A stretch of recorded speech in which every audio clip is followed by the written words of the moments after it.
Fox News alert now. Just hours ago in Tokyo, President Biden said the U.S. military would defend Taiwan if China were to invade. The White House communications team later walked back that statement. General Jack Keane joins us now.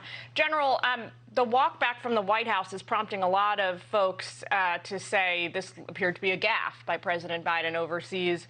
But what are the odds the president meant what he said and he plans to order the U.S. military to defend Taiwan and Taiwan's sovereignty if China invades? Oh, I clearly think that's what he means. I mean, he was asked a question in August in an interview, and in October in a town hall meeting of last year.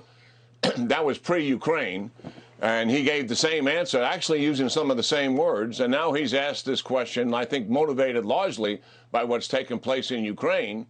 But he gives a similar answer and also provides what I think is a fairly satisfactory answer to the question. He said it'd be highly inappropriate if China took Taiwan by force. And obviously, we would respond to that because we made a commitment. He's likely made that commitment with his national security team. They're all in agreement, likely, not publicly, and may have said the same thing to our allies. And then he also explained that something like that, if China took control of Taiwan, what it would do to the entire region. And that would be justification, certainly, for entering in on Taiwan's behalf. It's General, I unfortunate. want to just pick up, you mentioned Ukraine. I'm sorry to interrupt, but I just want to make sure I tap your brain on this. I think a lot of Americans are wondering what the key difference is here versus the situation in Ukraine. Why would the U.S. military intervene to defend Taiwanese sovereignty, but we wouldn't intervene in Ukraine to defend them against an illegal invasion by Russia?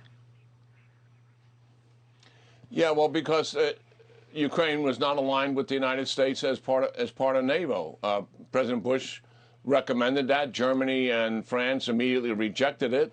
In the same year, they recommended Georgia. Russia did invade Georgia. That is the basic difference in the two of them. And with Taiwan, we go back to the 1979 Taiwan Relations Act. And what all that simply said is we broke relations with Taiwan. We started relations with mainland China. This is Jimmy Carter. And we said that what we want in the region is peace and stability in the Taiwan Straits between mainland China and Taiwan. In other words, the status quo. But here, why does the question keep getting asked?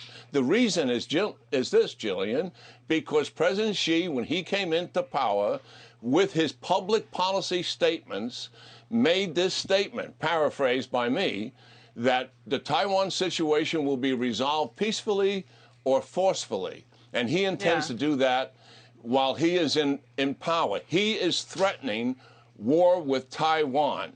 That is breaking the status quo. And then, Jillian, he followed it up with intimidation and coercion, with multiple military incursions that we've witnessed, full-scale rehearsals of what an air power attack would look like. That is breaking the status quo. It is time for the United States to move away from strategic ambiguity, which President Xi has broken, and move towards a policy that's clear, that the world understands and President Xi understands that we will, in fact, defend Taiwan, which is exactly what the president is saying. Couple seconds left, General. Wall Street Journal reporting the U.S. could send special forces overseas to protect the newly opened American embassy in Kyiv. Just 5 seconds left. What do you make of that? Good move or a bad move? Oh, yeah. Listen, the host country is supposed to provide security. Obviously, they're fighting a war. They can't do it. Usually in war zones, we beef up our security quite a bit. Diplomatic security service in charge of that. They want to bring in military to assist. That is appropriate. Make what the assessment is and then scale the security force to what the threat is, regardless of what that is.